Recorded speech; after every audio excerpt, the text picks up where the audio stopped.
Okay, here we are. This will be part 4 of this radio. We've got primarily the majority of the wiring is pretty well in. Ran pretty much everything I can, so it was time to put in the band switch and start wiring it up. I got it mostly wired up and making connections on that. The rest of the radio is actually to a point that it's pretty much time to start putting in the components. The red wires represent B+, white is AVC, return as well. We have the plates hooked up. Orange is screen grids.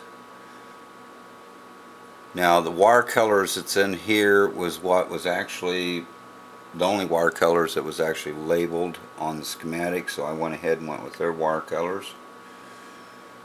The rest of it is just filament windings. Most of the cathodes actually go to ground. There was only like one cathode lead that was in here that two cathodes actually connected on the two output tubes. Well, actually one output tube, and the first AVC's got their cathodes connected together.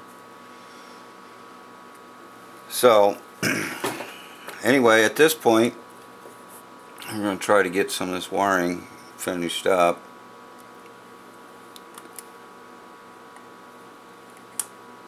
I usually just twist them over and crimp them. I like having a good crimp on there, a good mechanical connection. Do not rely solely on solder. Solder is to make the electrical, the crimp is to make the mechanical. If you rely only on the solder, solder is weak, is just lead and tin. Don't have much strength to it. I wet my soldering iron first, apply heat, and let her do her job. If you don't wet the soldering iron, it'll take a little longer. By wetting it or adding a little solder to it, makes it melt faster.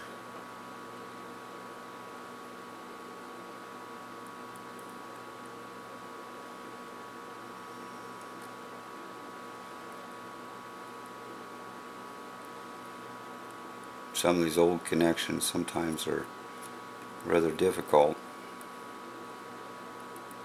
There she goes.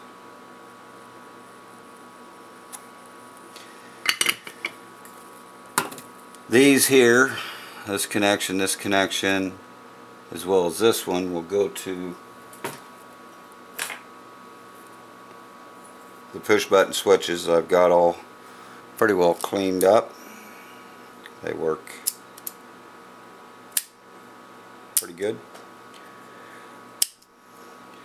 So I had to take this thing pretty much quite a bit of ways apart, do a lot of cleaning on it, lubing. I haven't decided whether I might go ahead. Right now I've just got some oil on here. These, for some reason, I suppose just where they go through the cabinet, I've had several of them that just corrode and rust real bad. So I don't know if I'll paint them before I put it in, just use some brush paint on them just to protect them, or just let the oil protect them. But it'll go in right into this general area here. I did want to talk about trying to, you know, you put in wiring, you get a radio that that's got all bad wiring in it, and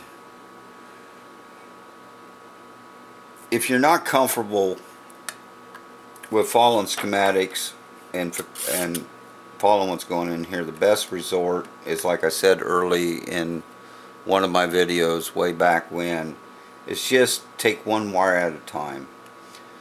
But when you're getting a little more comfortable,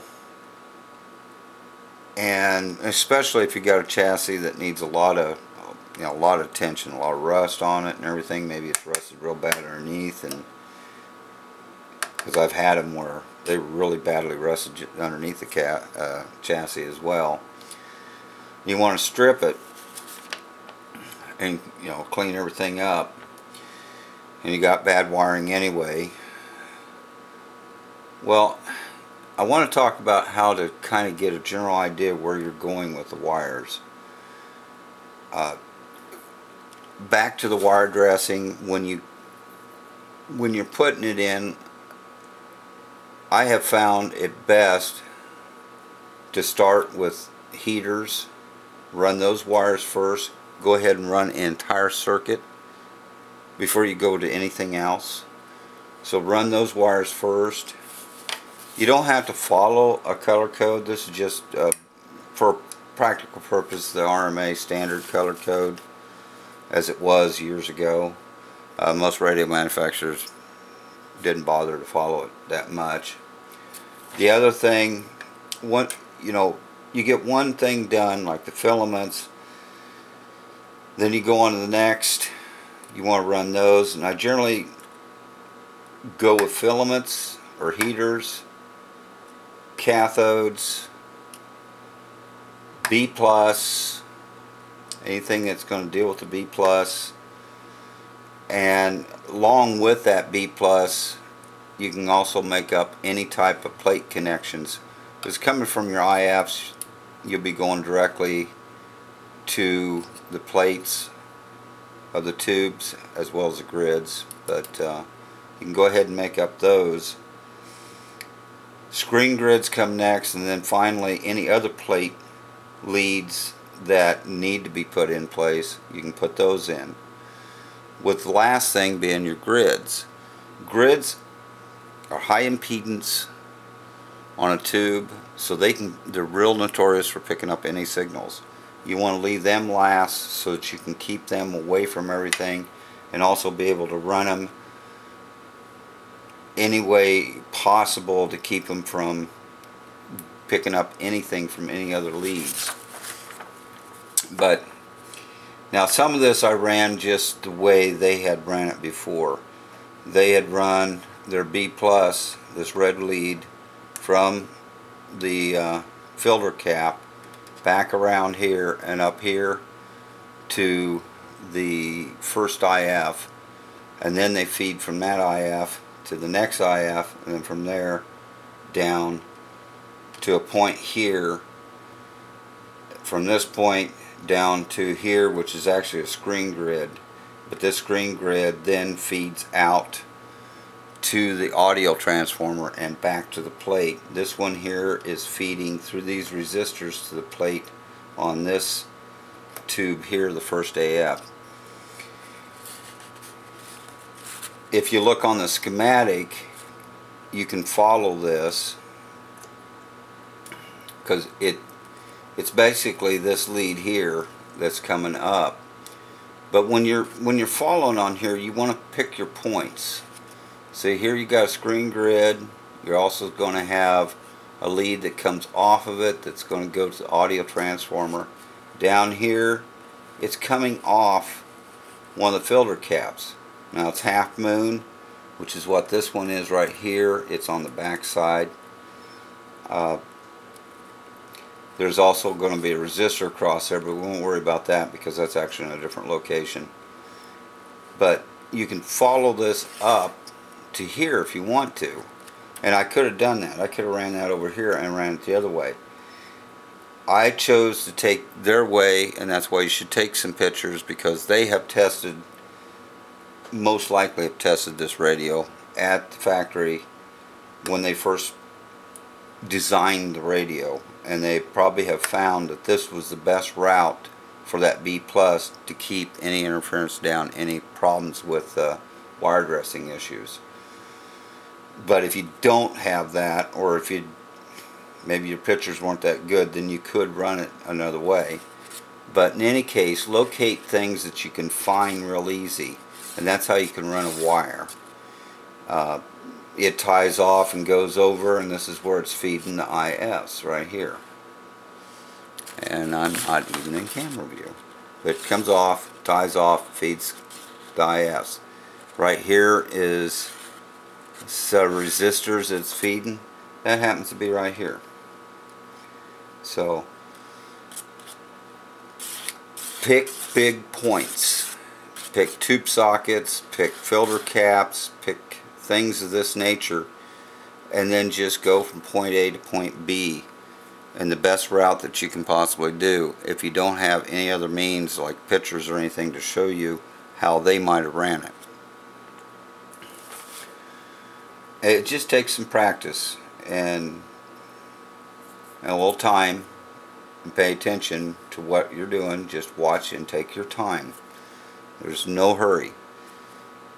But until you feel totally comfortable, or unless there's another reason such as the chassis has to be stripped down to get cleaned up of rust, then my suggestion is take one wire at a time. Like if this wire needed to be replaced, then just do it. Take one end loose, put your new wire on there, then follow it back, take that end loose, hook your new wire on. So anyway, that's where we're at. I'll continue on with this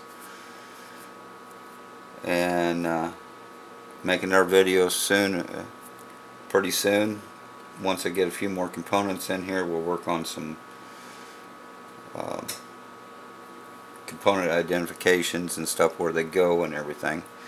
So thanks again for your comments, and it's a kind of short video, and thanks for my new subscribers, and until next time, goodbye.